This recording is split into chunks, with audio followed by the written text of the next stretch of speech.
നമ്മൾ 10ാം ക്ലാസ്സുകാരുടെ ജോഗ്രഫിയാണ് എടുക്കുന്നത്. Geography second chapter, in search of the source of the wind, കാറ്റിന്റെ ഉറവിടം തേടി. അതില് നമ്മള് 2 ക്ലാസ് നമ്മുടെ കഴിഞ്ഞു. നമ്മൾ പറഞ്ഞു വരുന്നത് ആഗോള മർദ്ദ മേഖലയെ കുറിച്ചാണ് കേട്ടോ. പോളാർ ഹൈ പ്രഷർ ബെൽറ്റിനെ കുറിച്ച്, അതിലെ ഏറ്റവും നടുക്കുള്ള ഇക്വിറ്റോറിയൽ ലോ പ്രഷർ ബെൽറ്റിനെ കുറിച്ച് നമ്മൾ പറഞ്ഞു കഴിഞ്ഞു അല്ലെ. ഇനി അടുത്തത് രണ്ടാമത്തത്, അതിന്റെ തൊട്ട് മുകളിലാണ് ഉപോഷ്ണ ഉച്ചമർദ്ദ മേഖല, sub tropical high pressure belt എന്ന് കണ്ടില്ലേ. ഉപോഷ്ണ ഉച്ചമർദ്ദ മേഖല അല്ലെങ്കിൽ എന്താണ് ഇവിടെ വരുന്നത് ഇംഗ്ലീഷ് മീഡിയത്തിന്റെ sub tropical high pressure belt എന്ന് പറയുന്നു. ഇതിന് വേറൊരു പേരും കൂടി ഉണ്ട് കേട്ടോ, അത് അതിന്റെ സൈഡിൽ കൊടുത്തിരിക്കുന്നു.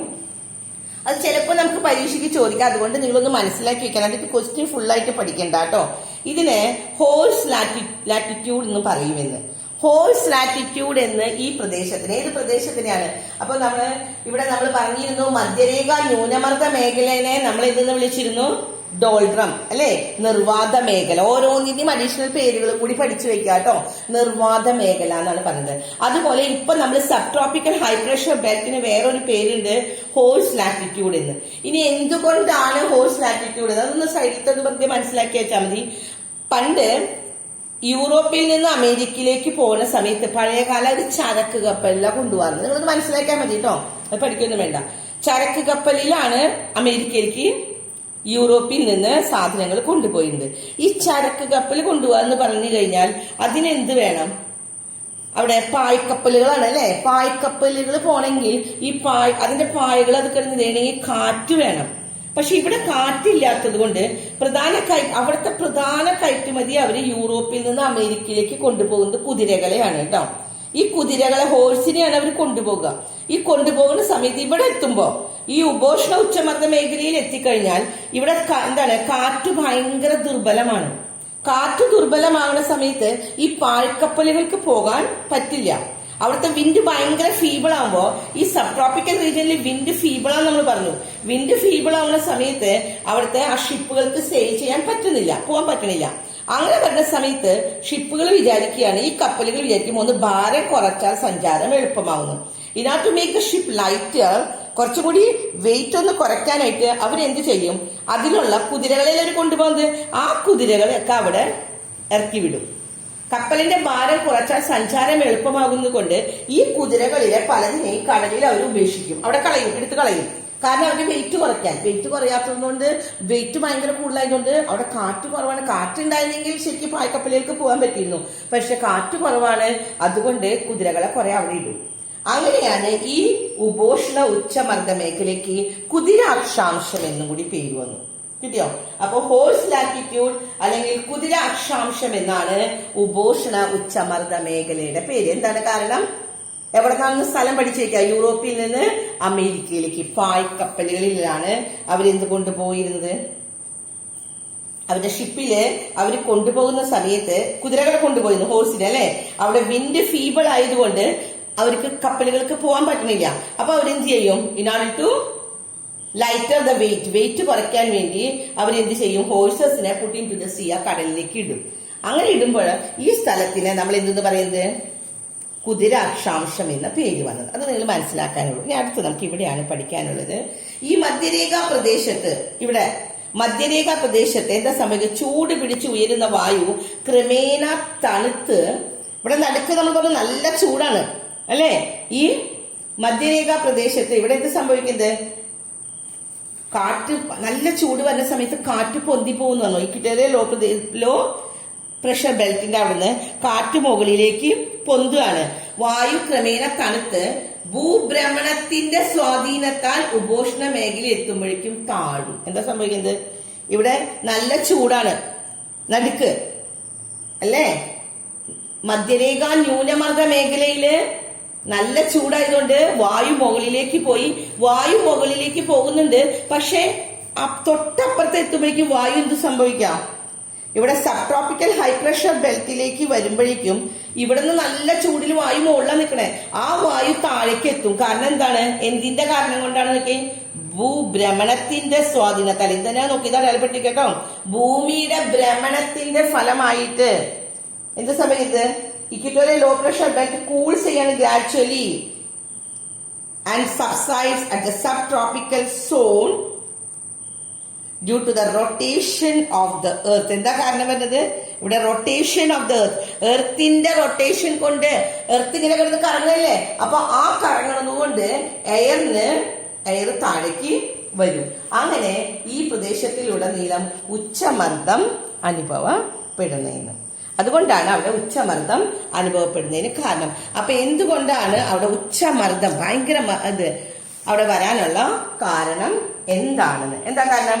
ഹൈ പ്രഷർ വരാനുള്ള കാരണം ശരിക്കും എയർ ഭയങ്കരമായിട്ട് മുകളിലേക്ക് പോയി കഴിഞ്ഞാൽ ലോ പ്രഷർ ആണ് അല്ലേ, പക്ഷെ ഭൂമിയുടെ ഭ്രമണം കാരണം താഴേക്ക് വരികയാണ്, അതുകൊണ്ടാണ് അവിടെ ഹൈ പ്രഷർ വരുന്നത് എന്ന്. അടുത്ത topic subpolar low pressure belt. അതെവിടെയാണ്? സബ് ട്രോപ്പിക്കൽ ഹൈ പ്രഷർ കഴിഞ്ഞു, ഇനി subpolar low pressure belt, ഉപധ്രുവീയ ന്യൂന മേഖല. ഓക്കെ, ഇവിടുത്തെ ഇത് കഴിഞ്ഞു. ഇനി പച്ച കളറിൽ അല്ലെ, അവിടെ എത്ര ഡിഗ്രിയാ വരുന്നത്? ഉപധ്രുവീയ ന്യൂനമർദ്ദ മേഖല എന്ന് പറയുമ്പോ 60 ഡിഗ്രി വടക്കും 60 ഡിഗ്രി തെക്കുമാണ് അല്ലെ, 60 ഡിഗ്രി നോർത്തും 60 ഡിഗ്രി സൗത്തുമാണ്. ഇനി ഇതിൽ നമുക്ക് പഠിക്കാനുള്ളത്, as the zone is close to the pole, ഇവിടെ ഈ സോൾ എന്ന് പറഞ്ഞാൽ എന്താണ്? Very close to the pole അല്ലെ, ഈ നോർത്ത് പോളിനും സൗത്ത് പോളിനും അടുത്താണ് ഇത് നിൽക്കുന്നത്, ഈ പച്ച രണ്ടെണ്ണം കാണുന്നത്. ആ പടത്തിൽ നോക്കിയാൽ ഞാൻ പറഞ്ഞു ശരിക്കും പഠിക്കാൻ പറ്റുന്നത് എളുപ്പത്തില്. As the zone is close to the pole the air is colder here. അവിടെ എന്താ സംഭവിക്കുന്നത്? നോർത്ത് പോൾ സൗത്ത് പോൾ ഇവിടെ നല്ല തണുപ്പായിരിക്കും അല്ലെ, അപ്പൊ ഇത് കുറച്ചും കൂടി അടുത്തു, പോളിന്റെ അടുത്തു, ധ്രുവങ്ങളുടെ തൊട്ടടുത്തെത്തി. ഈ ധ്രുവത്തിന്റെ അടുത്തെത്തിയത് കൊണ്ട്, ധ്രുവത്തിനോട് ഏറെ അടുത്തായതുകൊണ്ട് ഈ മേഖലയിലെ വായുവിന് തണുപ്പ് കൂടുതലാണെന്നും, തണുത്ത വായു ഭൂമിയോട് ചേർന്ന് നിലകൊള്ളുമെങ്കിലും ഭൂമിയുടെ ഭ്രമണം മൂലം ഇവിടെ വായു എന്താണ് ശക്തിയായി ചുഴറ്റി എറിയാണ്. അവിടെ നല്ല തണുത്ത കാറ്റാണ്, പക്ഷെ ഭൂമി ഇങ്ങനെ തിരിയല്ലേ, ഭൂമിയുടെ ഭ്രമണം കാരണം കാറ്റിങ്ങനെ വലിച്ചെറിയപ്പെടുകയാണ്, ചുഴറ്റി. അതുമൂലം ഈ ഉപധ്രുവീയ മേഖലയിലും ന്യൂനമർദ്ദം അനുഭവം. നല്ല തണുപ്പ് കൂടുമ്പോൾ നമ്മൾ പറഞ്ഞു മർദ്ദം കൂടും അല്ലെ, ടെമ്പറേച്ചർ കൂടിയാൽ മർദ്ദം കുറയാണ് ചെയ്യുന്നത്, ടെമ്പറേച്ചർ കുറഞ്ഞാൽ നല്ല തണുപ്പ് വന്നാൽ ടെമ്പറേച്ചർ കുറഞ്ഞാൽ മർദ്ദം കൂടുകയാണ് ചെയ്യേണ്ടത്.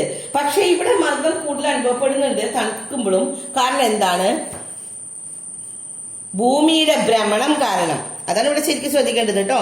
എന്തുകൊണ്ടാണ്? There is thrown away due to the rotation of the earth.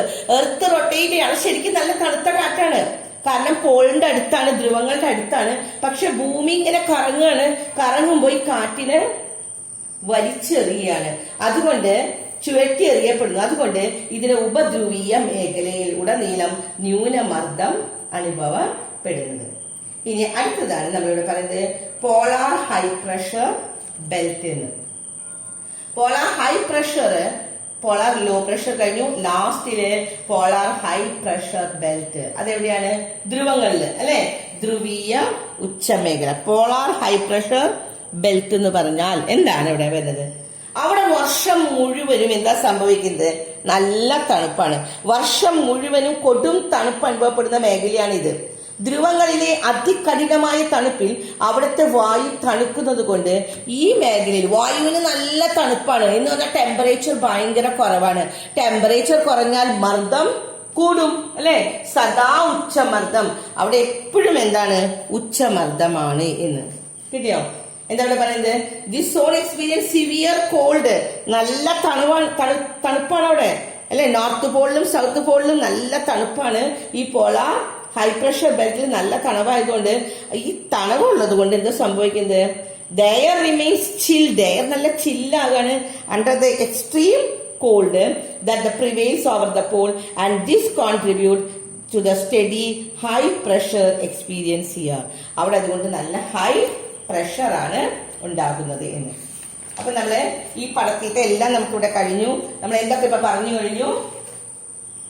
Equatorial low pressure ബെൽറ്റിനെ കുറിച്ച് പറഞ്ഞു, സബ് ട്രോപ്പിക്കൽ ഹൈ പ്രഷർ, പിന്നെ subtropical subpolar low pressure, polar high pressure അല്ലെ, മധ്യരേഖ ന്യൂനമർദ്ദ മേഖലയും ഉപോഷ്ണ ഉച്ചമർദ്ദ മേഖല, ഉപധ്രുവീയ ന്യൂനമർദ്ദ മേഖല, ഇനി ധ്രുവീയ ഉച്ചമർദ്ദ മേഖലകളെ. ഇത്രയും കാര്യങ്ങളാണ് നമ്മൾ പറഞ്ഞത്. അടുത്ത ടോപ്പിക്ക് നമുക്ക് പഠിക്കാനുള്ളത് അന്തരീക്ഷ മർദ്ദവും കാറ്റും. അപ്പൊ ഇത്രയും നേരം അന്തരീക്ഷ മർദ്ദമാണ് നമ്മൾ പറഞ്ഞത്. അന്തരീക്ഷ മർദ്ദത്തിന് നമ്മൾ പറഞ്ഞു അന്തരീക്ഷത്തിൽ ഉണ്ടാവുന്ന ഈ മർദ്ദങ്ങളുടെ വ്യതിയാനം കൊണ്ടാണ് കാറ്റ് ഉണ്ടാവണേന്ന് പറഞ്ഞിരുന്നു അല്ലെ. അപ്പൊ അടുത്ത ടോപ്പിക്ക് നമുക്ക് നോക്കുന്നത് ഈ അറ്റ്മോസ്ഫിയറിക് പ്രഷറും. ഇപ്പൊ അറ്റ്മോസ്ഫിയറിക് പ്രഷറും ഓൾട്ടിറ്റ്യൂഡും പറഞ്ഞു, ഉയരവും. അറ്റ്മോസ്ഫിയറിക് പ്രഷറും താപവും ടെമ്പറേച്ചർ പറഞ്ഞു. അറ്റ്മോസ്ഫിയറിക് പ്രഷറും പിന്നെ നമ്മൾ എന്താ പറഞ്ഞേ, ആർദ്രത, അതിന്റെ ഹ്യൂമിഡിറ്റിയും നമ്മൾ പറഞ്ഞു കഴിഞ്ഞു അല്ലെ. അടുത്ത ടോപ്പിക്ക് നമുക്ക് വരുന്നത് അറ്റ്മോസ്ഫിയറിക് പ്രഷർ ആൻഡ് വിൻഡ്. ഈ വിൻഡ് എങ്ങനെയാണ് നോക്കാം. കാറ്റുണ്ടാകുന്നത്, അന്തരീക്ഷ മർദ്ദവും കാറ്റും എങ്ങനെയാണ് ഉണ്ടാവും നമുക്ക് നോക്കാം.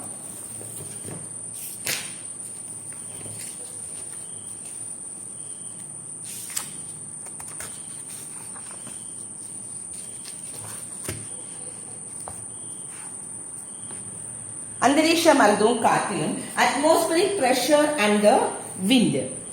അതിലെ ഫസ്റ്റ് നമുക്ക് ഇവിടെ പഠിക്കാനുള്ളത് ഇതാണ്.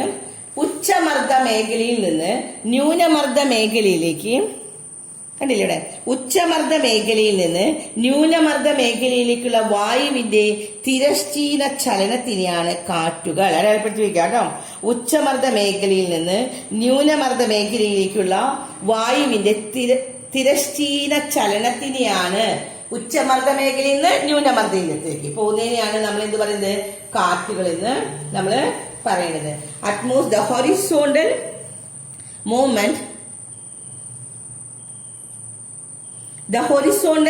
of the air from high pressure zone to the low pressure zone is called wind. അപ്പൊ വിൻഡ് എന്താണ്, കാറ്റ് എന്താണെന്നാണ് നമുക്ക് പറയുന്നത്. The horizontal movement of the air ആണ് ഫ്രം ഹൈ പ്രഷർ സോണിൽ നിന്ന് ലോ പ്രഷർ സോണിലേക്ക്. ഇനി അടുത്ത പിന്നെ ഇവിടെയാണ് നമുക്ക് പഠിക്കാനുള്ളത്. Wind R named on the basis of. കാറ്റ് എന്ന് പറഞ്ഞാൽ എന്താണ് നമ്മൾ പറഞ്ഞു. പിന്നെ ഇനി കാറ്റിനെ നമുക്ക് എന്താണ്, ഡിഫറെന്റ് ടൈപ്സ് ഓഫ് വിൻഡ് ഉണ്ട് എന്ന് പറഞ്ഞു. ഡിഫറെന്റ് ടൈപ്സ് ഓഫ് വിൻഡ് ഉണ്ട്.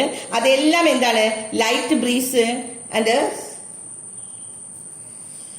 there are different types of wind on the earth's surface, ranging from the light breeze that make the leaves flutter to cyclones and that cause widespread damage. ഇനി ഇവിടെ തുടങ്ങി നിങ്ങൾ പഠിച്ചാൽ മതി. Wind R named on the basis of direction from which they blow. അത് എവിടെയാണ് വീശുന്നത്, എവിടെ നിന്നാണ് ആ കാറ്റ് വീശുന്നത്, അതിനെയാണ് നമ്മൾ കാറ്റുകൾക്ക് നമ്മൾ പേര് നൽകിയിട്ടുള്ളത്. അവ ഏത് ദിശയിൽ നിന്ന് വീശുന്നു എന്നതിന്റെ അടിസ്ഥാനത്തിലാണെന്ന്. കാറ്റുകൾക്ക് പേര് നൽകിയിട്ടുള്ളത് അവ ഏത് ദിശയിൽ നിന്ന് വീശുന്നു എന്നതിന്റെ അടിസ്ഥാനത്തിലാണെന്ന്. ഉദാഹരണം ഇവിടെ കൊടുത്തിട്ടുണ്ട്. ഓക്കെ, തെക്കൻ കാറ്റ്. എന്താണ് തെക്കൻ കാറ്റ് എന്ന് പറഞ്ഞാൽ? തെക്ക് നിന്ന് വീശുന്നത് അല്ലെ. സൗത്ത് വിൻഡ് എന്ന് പറഞ്ഞാൽ സൗത്തിൽ നിന്ന് വീശുന്നത്. ഇനി പിന്നെ നമുക്ക് ഇവിടെ ഇതാണ് പഠിക്കാനുള്ളത്. കടലിൽ നിന്ന് കരയിലേക്ക് വീശുന്ന കാറ്റ് നീരാവി പൂരിതമായിരിക്കും. കടലിൽ നിന്ന് കരയിലേക്ക്, കടലിൽ നിന്ന് വരുമ്പോ നല്ല തണുത്ത കാറ്റല്ലേ, അവിടെ എന്താണ്, നീരാവി പൂരിതമാണ് എന്ന്. Wind blowing from the sea, സീയിൽ നിന്ന് വരുന്ന വിൻഡ് എന്താണ്, it is saturated with moisture, എന്നുവെച്ചാൽ നീരാവി പൂരിതമാണ് എന്ന്. Whereas the moisture content will be less in the wind blowing from drier region. Drier region, വരണ്ട പ്രദേശത്ത് നിന്ന്. അതേസമയം വരണ്ട പ്രദേശത്ത് വീശുന്ന കാറ്റുകള് നീരാവി രഹിതമാണ്. കടലിൽ നിന്ന് കരയിലേക്കാണ് വീശുന്നതെങ്കിൽ നീരാവി പൂരിതമാണ്. എന്നാൽ വരണ്ട പ്രദേശത്ത് വീശുന്നതാണെങ്കിൽ നീരാവി രഹിതമാണ് എന്ന്. അപ്പോൾ നമ്മൾ പറഞ്ഞു അന്തരീക്ഷ മർദ്ദവും കാറ്റും എന്താണെന്ന്. കാറ്റുകൾക്ക് പേര് കൊടുക്കുന്നത് എങ്ങനെയാന്ന് പറഞ്ഞു അല്ലെ. എവിടെ നിന്നാണ് വരുന്നത് അത് വെച്ചിട്ടാണ് കാറ്റുകൾക്ക് പേര് കൊടുക്കുന്നത്. ഇനി കാറ്റിന്റെ വേഗവും ദിശയുമാണ് നമ്മൾ പറയുന്നത്.